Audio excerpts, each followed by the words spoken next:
Bonjour tout le monde et bienvenue à la Zeno Academy. Mon nom est Nadine Tchepanou et aujourd'hui je vais vous montrer comment faire pour optimiser une image avant de l'ajouter à votre site internet et en utilisant le logiciel par défaut de votre ordinateur. Moi je suis sur Mac mais je vais utiliser Preview, mais si vous êtes en fait sur PC vous pouvez utiliser des logiciels tels que Paint par exemple ou peu importe. Donc typiquement vous allez passer par deux étapes qui sont de redimensionner l'image premièrement et ensuite de compresser l'image de façon à limiter la vitesse de chargement de vos pages internet. Pour les fins de la démonstration, j'ai téléchargé une image sur une des banques d'images gratuites dont je vous parlais dans un tutoriel sur notre blog. Donc l'image elle est ici, je l'ai appelée photo originale et vous pouvez voir qu'au départ elle fait 19.5 mégaoctets. Je vais juste passer en mode ici. Cette image fait presque 6000 pixels de largeur et presque 4000 pixels de hauteur. Moi, j'aurais pas besoin d'une image comme ça, donc c'est important de pouvoir en fait redimensionner l'image. Supposons que j'ai besoin d'une image qui fasse 10-24 pixels de large. Ce que je vais faire premièrement, c'est copier cette image-là et je vais appeler en fait la copie de l'image 10-24. Voilà. Donc, les dimensions sont exactement les mêmes et le poids de l'image est exactement la même. Ok. Donc là, ce que je fais, c'est que je vais prendre l'image 1024, je vais l'ouvrir et je vais aller dans Outils, Redimensionner. Quand vous voulez redimensionner une image comme ça, c'est super important que vous gardez en fait l'option de la redimensionner proportionnellement, de façon à ce que votre ordinateur calcule lui-même la taille donc de la hauteur ou de la largeur une fois que vous faites les changements sur l'une ou l'autre des dimensions. Donc là je vais mettre 10-24 de largeur.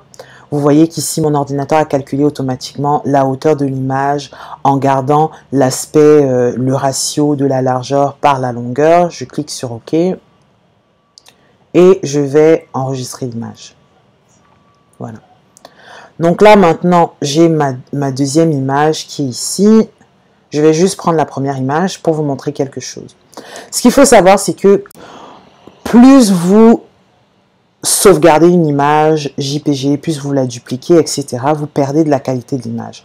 Donc, ce qui explique que mon image originale, qui était vraiment de super bonne qualité, versus mon image ici, j'ai une perte minime, en fait, de qualité de l'image, mais globalement, en fait, ça reste quand même une image qui reste de très bonne qualité.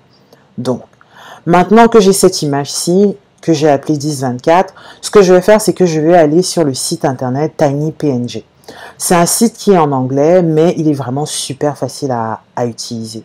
Donc là, vous cliquez sur l'image que vous voulez en fait compresser, vous glissez ici au milieu jusqu'à ce que vous voyez en fait les bordures vertes et vous lâchez. La beauté de ce site, c'est que vous pouvez en fait faire ce processus avec un maximum de 20 images et il faudrait que vous vous assuriez que chacune des images fasse 5 mégaoctets chacune. Donc ici, une fois que j'avais redimensionné mon image, j'étais passé de 19.5 mégaoctets à 700 kilooctets. Si j'avais utilisé cette image-ci juste pour la recompresser, vous allez voir en fait que j'allais avoir un message d'erreur qui me dit « Ah non, ton image, en fait, elle est trop grande. » Ok. Donc là, ça me montre que super, la première image ici a fini d'être compressée. Elle est passée de 700 kilooctets à 120 kilooctets. Donc, je clique sur télécharger, download ici, et mon image, en fait, a été téléchargée ici. Donc, moi, ce que je vais faire, c'est que je vais vous montrer telle qu'elle est. Et juste pour pouvoir mettre les images les unes à côté des autres, je vais ajouter un C. C pour compresser, et je vais la mettre, en fait, sur mon bureau. Donc, vous avez les trois images qui sont ici. La photo originale qui fait 10.5 mégaoctets. Ensuite, vous avez l'image qui a été redimensionnée qui fait 700 kilooctets et l'image compressée qui fait 128. Je vais les ouvrir les unes après les autres. Donc ça, c'est mon image qui a été compressée et ça, c'est mon image originale. Donc, il n'y a absolument aucune perte de qualité dans les deux images, mais la différence est vraiment énorme en termes de poids de l'image. Cette image-ci, parce qu'elle fait juste 128 kilooctets, chargera beaucoup plus rapidement sur votre site internet.